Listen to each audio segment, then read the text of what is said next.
Greetings. It's late. It's like 10:28.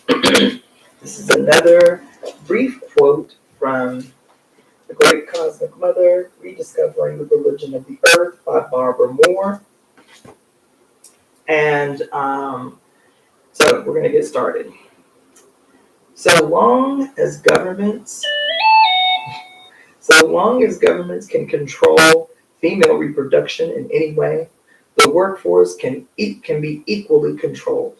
Vice versa, it will be possible for governments and global corporations to totally control populations of workers so long as they are able to control populations of females as breeding machines or non-breeding machines.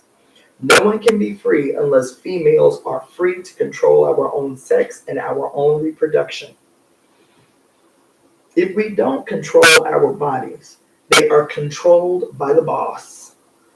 And that keeps the boss in power forever. Some slaves can dominate and exploit the slavery of others, the classic imperialist situation, but no one will have a chance to be ontologically free. This is no longer the logic of feminism alone. It is expanded to become the inner logic of the multinational corporate marketplace and subsequently a global factory structure and operations in relation to the international workforce. Second, how does fundamentalist religion fit into all of this? Clearly, it was patriarchal pastoralist religion that originally sanctified and enforced the Bronze Age designation of women as breeding machines, as cattle. Yes, but cattle for the greater glory of God. It was the male priesthoods of Father God religions who wrote and enforced the new laws and new customs that stripped Neolithic women of all their ancient sexual autonomy and made their sexual and reproductive functions the property of a dominating male elite for God and for profit.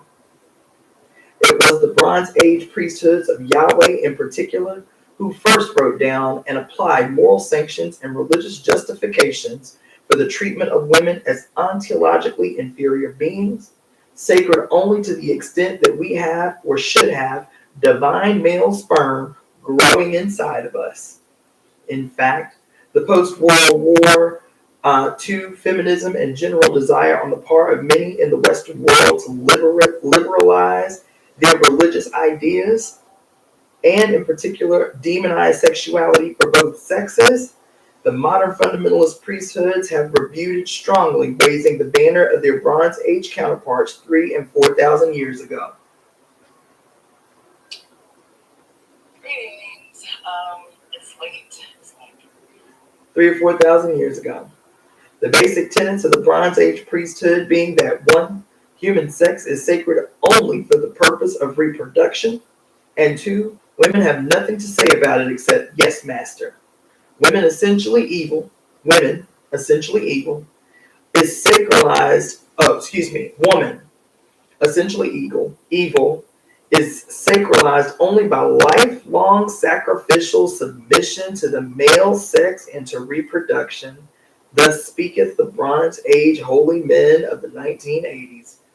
End quote. Eesh.